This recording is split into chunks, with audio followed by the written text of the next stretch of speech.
Sorry, हमारे यहाँ light चली गई थी। किसी न किसी तरीके से डिस्टरबेंस तो होता ही है।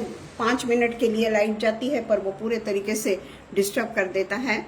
परंतु कोई बात नहीं, परमेश्वर के इसमें चाहे कितनी भी हमको अड़चने क्यों ना आए, कितनी भी तकलीफें क्यों ना आए, हम फिर से परमेश्वर की सेवा के लिए फिर से हम एकत्रित होते हैं। और हो सकता है कि आज जरा मैं अपना कंप्लीट करने के लिए समय लग जाएगा, क्योंकि बीच में ही लाइट चली गई है और बीच में लाइट जाने के कारण काफ़ी डिस्टरबेंस आया हुआ है। तो परमेश्वर का वचन ये कहता है कि हमको परमेश्वर पे संपूर्ण विश्वास करना है। संपूर्ण परमेश्वर पे हमको एक मन और एक एकाग्रता के साथ में परमेश्वर के दर्शन को हमको समझना है। परमेश्वर ऐसा नहीं कि वो सिर्फ पतरस को दर्शन दिया। हम देखते हैं कि पुराने नियम में कितने लोगों को परमेश्वर के द्वारा दर्शन मिलता है। उनके स्वर्गदूत आकर उनसे बातचीत करते हैं। और आज भी हम देखते हैं कि परमेश्वर हमें भी यूज करता है, पर हम उसकी तरफ ध्यान नहीं दे पाते, क्योंकि पवित्र आत्मा के जरिए चलने के बदले सांसारिक रूप से हम चलने लग जाते हैं। संसार हमको डिस्टर्ब करता है, पर संसार तो है ही उस शैतान का अड्डा, परंतु हम उसके पुत्र और पुत्रियां नहीं हैं। तो हम देखते हैं कि जो चीज मसीह पवित्र करता है, मसीह के द्वारा पवित्र की गई है, वो अशुद्ध वस्तुएं हो ही नहीं सकती। अगर हम इसको लिटरली ले अशुद्ध वस्तुएं, तो हम पुराने नियम में मूसा के अनुसार अशुद्ध वस्तुएं जो है उसके वर्णन को देखते हैं। परंतु यहाँ पर परमेश्वर ने जो दर्शन दिया है वो अलग तरीके से परमेश्वर उसको बताना चाह रहा है कि अन्य जाति के लोगों को किस तरीके से यीशु मसीह के पास मिलाया जाए, किस तरीके से जीसस के पास मिलाया जाए। और ये यीशु मसीह है जो दृष्टांत के रूप में वो पतरस से बातें करता है। यहाँ हम देखते हैं कि किस तरीके से वो 3 लोग वहां पर पहुंचते हैं और यीशु मसीह ने इस दृष्टांत के रूप में दर्शन देकर उसे बताया कि परमेश्वर का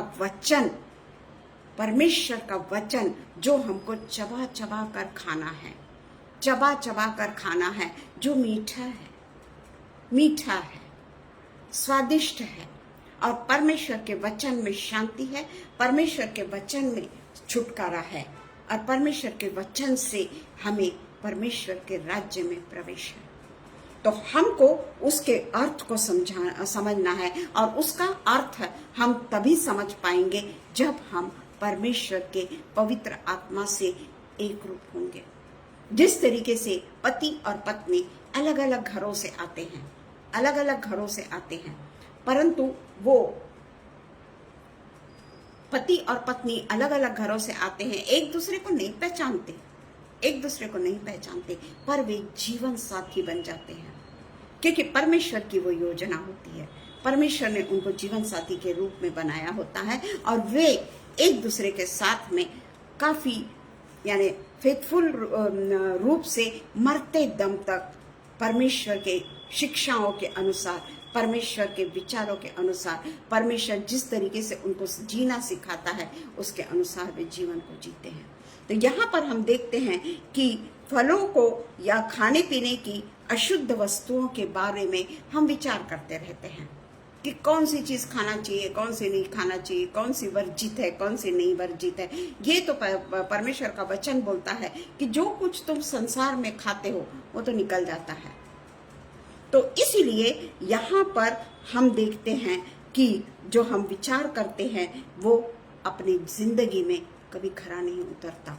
और इसीलिए यहाँ पर हम ये इस बात को लेकर चलेंगे कि अन्य जाति को अशुद्ध या सामान्य हम लोगों ने नहीं मानना है, क्योंकि परमेश्वर का वचन कहता है कि अन्य जाति को अशुद्ध या सामान्य नहीं माना जाना चाहिए।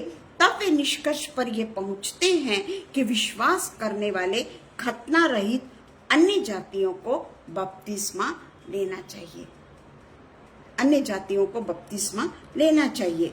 अंतिम वचन जो 15 वचन जो हमने अभी पढ़ा है, वो 15 वचन हमने जो देखा कि दूसरी बार ये शब्द सुना कि जो कुछ परमेश्वर ने शुद्ध किया है उसे तू अशुद्ध मत कह। तब यहाँ पर हम देखते हैं कि किस तरीके से यहाँ पर एक कर्नेलियुस नामक जो व्यक्ति, जो रोमन सेंचुरियन है, जो हमने 10:1-7 में देखा है, वहाँ पर हम देखते हैं कि वो व्यक्ति था जो बपतिस्मा लेने वाला पहला गैर यहूदी था। बपतिस्मा लेने वाला पहला गैर यहूदी था। जो वचन हमको मिलता है वो 10:17-23 हम पढ़े। अभी हमने 17-23 हमने पढ़े कि किस तरीके से परमेश्वर के आज्ञा के अनुसार पतरस वहां पर उसके पास में जाता है। और अब उसके बाद में हम देखते हैं कि दूसरे दिन 24वें वचन से हम देखते हैं कि दूसरे दिन वे कैसरिया पहुंचे और कर्नेलियुस अपने कुटुंबियों और प्रिय मित्रों को इकट्ठा करके उनकी बाट जो रहा था। बहुत बड़ा आदमी था वो कर्नेलियुस नामक जो इटालियन नामक पलटन का वो सूबेदार था। परंतु परमेश्वर का दर्शन देखने के बाद में पूरे तरीके से वो उस व्यक्ति की बेसब्री से इंतजार कर रहा है। तब पतरस भीतर आ रहा था तो कर्नेलियुस से उनके पांव पर गिर कर उसे प्रणाम किया। परंतु पतरस ने उसे उठाकर कहा, खड़ा हो, मैं भी तो मनुष्य हूँ। और उसके साथ बातचीत करता हुआ भीतर गया और बहुत से लोगों को इकट्ठे देखकर उनसे कहा, तुम जानते हो कि अन्य जातियों की संगति करना या उसके यहाँ जाना यहूदियों के लिए अधर्म है। परंतु परमेश्वर ने मुझे बताया है कि किसी मनुष्य को अपवित्र या अशुद्ध ना कहूं। परमेश्वर ने पतरस को बताया, वो गैर यहूदियों के साथ में संबंध भी नहीं रखना चाहता था, वो संपर्क में भी नहीं आना चाहता था। पर वो कहता है कि मैं कौन हूं जो परमेश्वर ने मुझे बताया है कि किसी मनुष्य को अपवित्र या अशुद्ध ना कहूं। ये मनुष्य की एक खास आदत है, हम लोगों की एक खास आदत है कि हम दूसरों का न्याय करते हैं। हम दूसरों के बारे में खुद ही न्याय करने लग जाते हैं कि उसने मेरे साथ में वैसा किया, उसने मेरे साथ में वैसा किया, मैं उसके साथ में बात नहीं करूंगा। परमेश्वर ने तुमको जो परमेश्वर के वचन है सिर्फ पढ़ने के लिए नहीं दिया है कि परमेश्वर के वचन पढ़ लिया और प्रार्थना कर लिया, वैसा नहीं है ये। अगर हम सिर्फ उसको टेक इट फॉर ग्रांटेड लेते हैं तो हमारी जिंदगी टेक इट फॉर ग्रांटेड रहेगी। चाहे हम कितने भी रईस हो जाए, चाहे हमारे पास में दुनिया की सारी शान और शौकत हो जाए, कोई मतलब नहीं रखता, कोई मतलब नहीं रखता। क्योंकि हमारा अंत क्या है यह हम अच्छी तरीके से जानते हैं कि न्याय होगा। ये बात को हम अच्छी तरीके से जानते हैं और इसलिए वो कहता है कि परमेश्वर ने उसको सिखाया है कि मैं किसी भी मनुष्य को अपवित्र या अशुद्ध नहीं कहूँ। इसलिए जब मैं उससे वो कर्नेलियुस से पूछता है कि किस कारण से तुमने मुझे बुलाया, इसी घड़ी पूरे 4 दिन हुए। मैं अपने घर वो बताता है कि किस तरीके से कर्नेलियुस अपनी बातें बताता है कि किस तरीके से प्रार्थना सुन ली गई और परमेश्वर ने उसके संतान को स्मरण किया। इसलिए किसी याफा को भेजकर शमौन को, जो पतरस कहलाता है, बुला। वह समुद्र के किनारे, देखो ये है असली गूगल मैप जो परमेश्वर कर्नेलियुस को दे रहा है। कर्नेलियुस को दे रहा है कि वह समुद्र के किनारे शमौन चमड़े का धंधा करने वाले के घर में अतिथि है। तब मैंने तुरंत तेरे पास लोगों को भेजा और तूने भला किया जो आ गया, और हम सब यहाँ परमेश्वर के सामने हैं ताकि जो कुछ परमेश्वर ने तुझसे कहा उसे सुने। ये जो चैप्टर है यह हम बहुत आसानी से पढ़ लेते हैं, परंतु बाइबल का ये एक महत्वपूर्ण क्षण है प्रियो। ये एक महत्वपूर्ण क्षण है जो प्रारंभिक चर्च के लिए एक महत्वपूर्ण मोड़ है। इस अंश में हम देखते हैं कि पतरस जो दर्शन देखता है, पतरस के कार्य चर्च को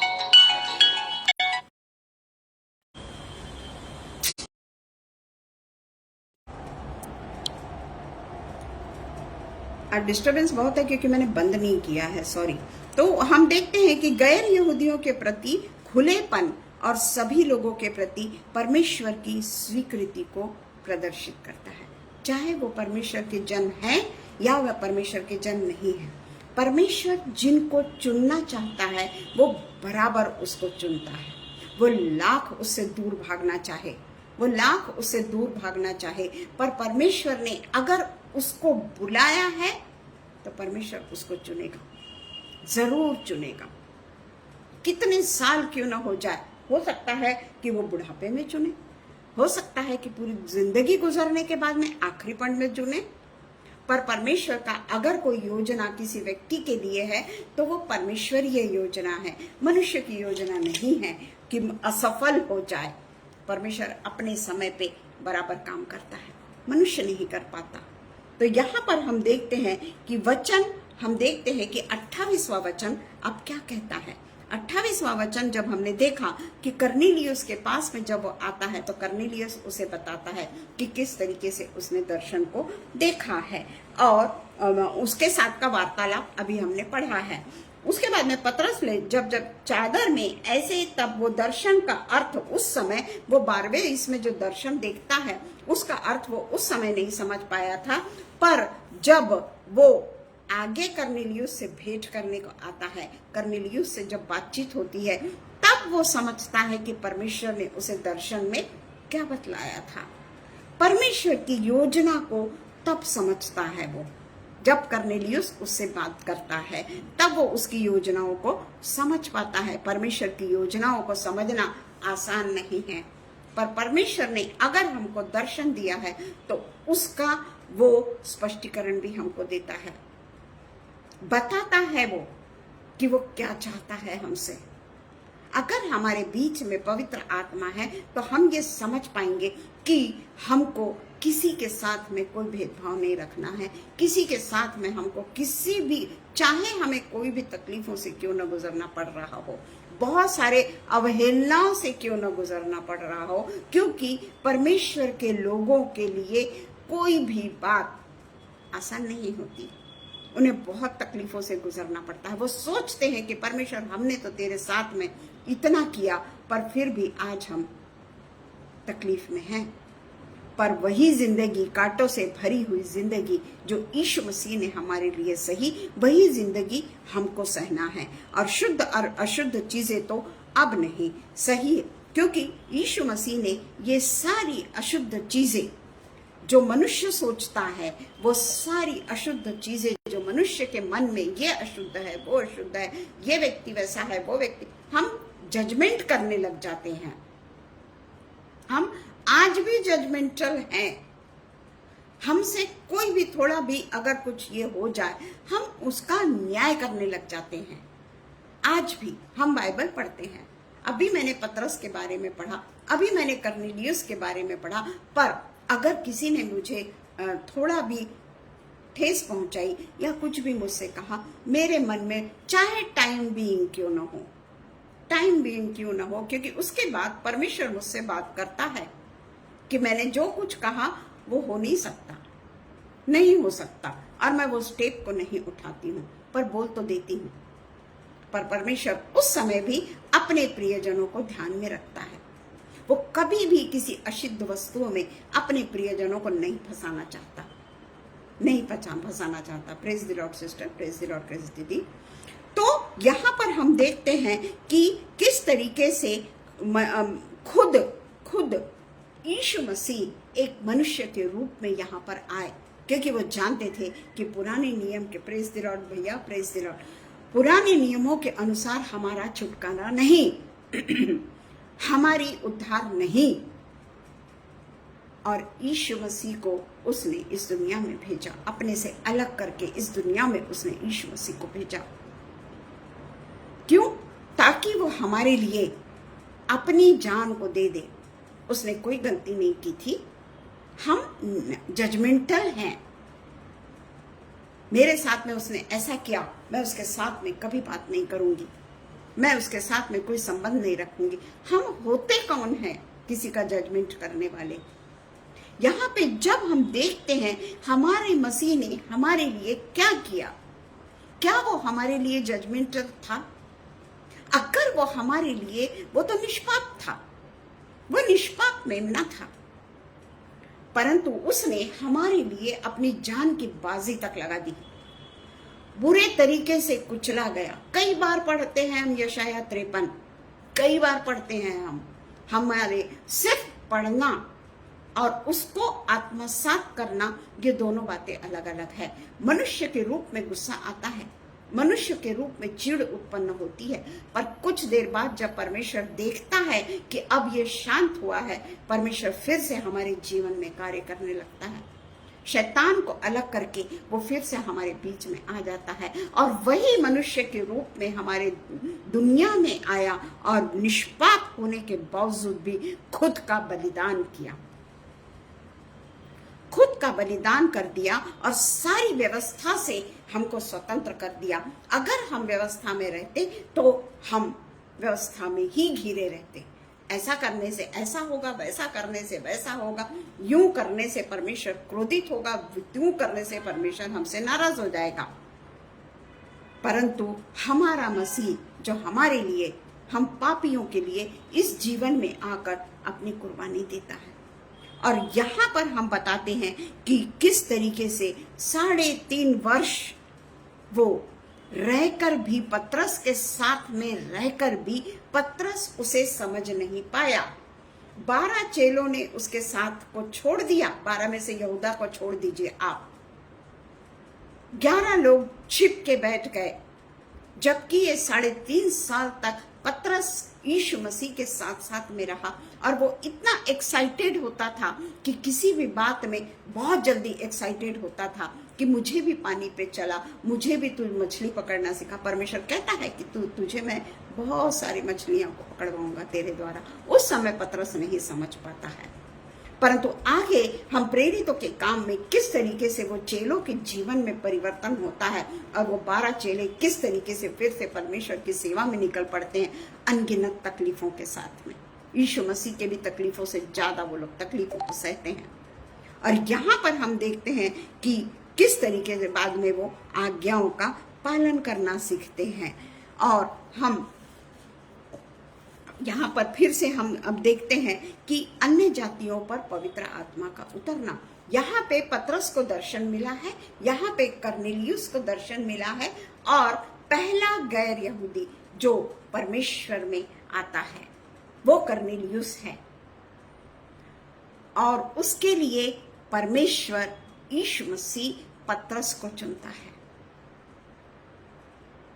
चट्टान कहता है पतरस को, इस पर मैं अपनी कलीसिया बनाऊंगा, ये कहता है पतरस को। जबकि वो जानता था कि पतरस उसके साथ को छोड़ने वाला है, पर वो ये भी जानता है यीशु मसीह कि पतरस को किस तरीके से वो बाद में यूज करेगा, सारे चेलों को वो किस तरीके से बाद में यूज करेगा कि असहनीय पीड़ा, असहनीय यातनाओं के बावजूद भी वे अपनी जान की परवाह न करते हुए परमेश्वर यीशु मसीह के लिए कुर्बान हो जाएंगे। और यहाँ पर पहली बार हम अन्य जातियों पर पवित्र आत्मा, ये मेरा लास्ट वो है क्योंकि आज हमको डिस्टर्बेंस बहुत हुआ है। पतरस ये बातें कह ही रहा था कि पवित्र आत्मा वचन के सब सुनने वालों पर उतर आया, जिन्होंने बिना बपतिस्मा लिया हुआ सब पर उतर आया। और यहाँ पर अन्य जाति भी इसमें शामिल है। बपतिस्मा होने का है, अभी बपतिस्मा अभी होने का है, पर सब सुनने वालों पर पवित्र आत्मा उतर आया और जितने खतना किए हुए विश्वासी पतरस के साथ आते थे वे सब चकित हुए कि अन्य जातियों पर भी पवित्र आत्मा का दान उंडेला गया है। ये सारी बातें हम कई बार पढ़ते हैं प्रियो, कई बार पढ़ते हैं हम, बाइबल कई बार पढ़ते हैं, पर हम भूल जाते हैं कि हमारे जीवन को किस तरीके से हमने मोड़ना है, किस तरीके से हम इस संसार के नहीं हैं। ये संसार में हम परदेसी हैं, यहाँ हमारा कोई ठिकाना नहीं है, यहाँ हमारा ये अस्थाई डेरा है, परमेश्वर का वचन कहता है कि ये टेम्पररी टेंट है, हमारा जीवन टेम्पररी टेंट है, पर हम उसी को सजाने संवारने, एक दूसरे की निंदा करने, एक दूसरे की छीटाकशी करने और एक दूसरे से नाराज होने में बिता देते हैं।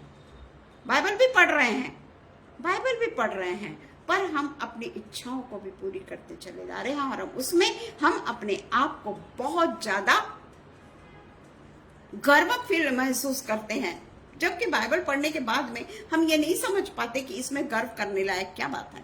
हम गलत जगह पे चले जाते हैं।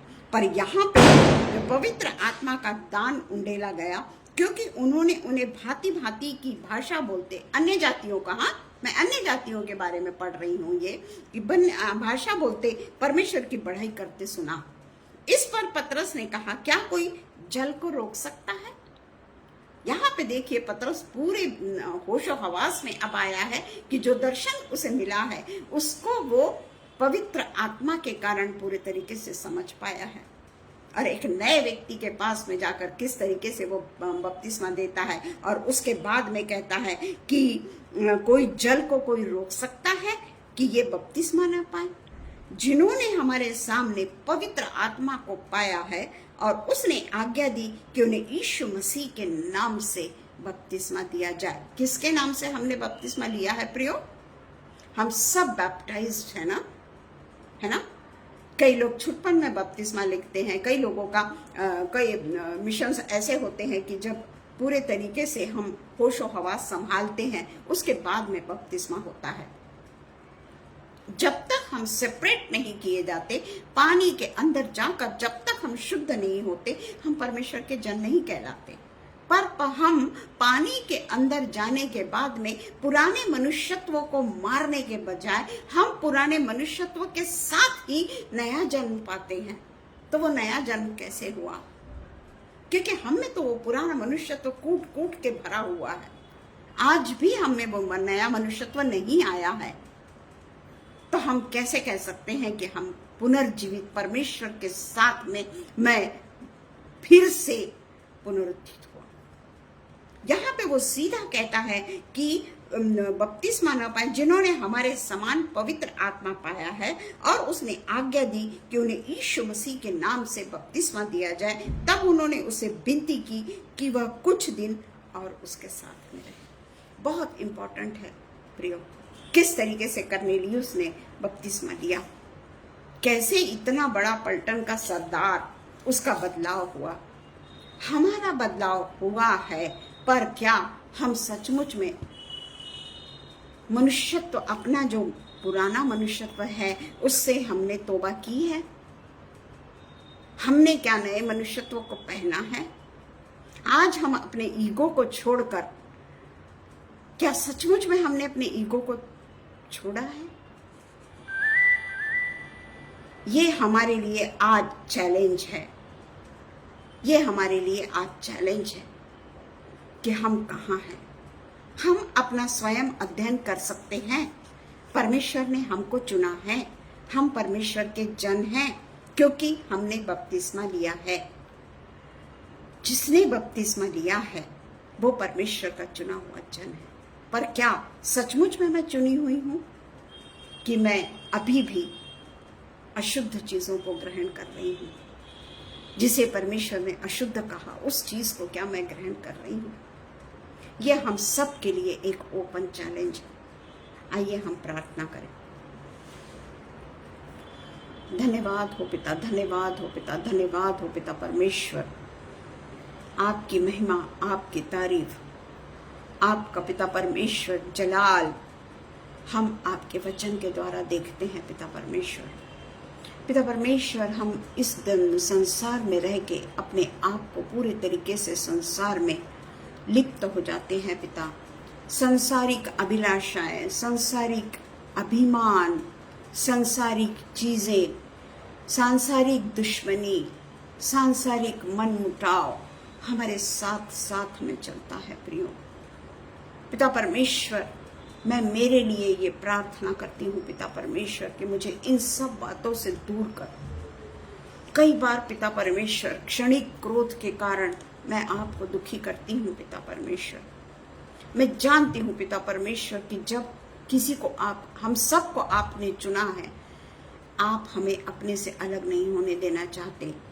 आप नहीं चाहते कि हम पथभ्रष्ट हो जाएं, और इसलिए आप फिर से हमारे पास में आकर हमें फिर से नया जीवन देने की कोशिश करते हैं, और हमारे पुराने मनुष्यत्व को दूर करके हमें नया मनुष्यत्व पहनाने की कोशिश करते हैं। पिता परमेश्वर, होने दीजिए कि हम अपने सारे पुराने मनुष्यत्व को ठुकरा दें पिता, और जो ये समय हमारे पास में, पता नहीं कितना समय हमारे पास में बचा है, ये हम नहीं जानते, और इसलिए हम वो पुराने मनुष्यत्व को उतार के फेंकते हैं और आपसे प्रार्थना करते हैं कि पिता परमेश्वर हमारे साथ में सदा बने रहे। पिता परमेश्वर, ये प्रार्थना को और अनुपम भैया को और शबनम को आपके हाथों में सौंपते हुए प्रार्थना यीशु मसीह के नाम से मांगते हैं, सुनिए और कबूल करिए। आमीन। डिस्टर्बेंस चालू हो गया है, आज वो 3 तारीख है ना। अच्छा हुआ कि परमेश्वर के वचन के बाद में डिस्टर्बेंस शुरू हो रहा है। Praise the Lord.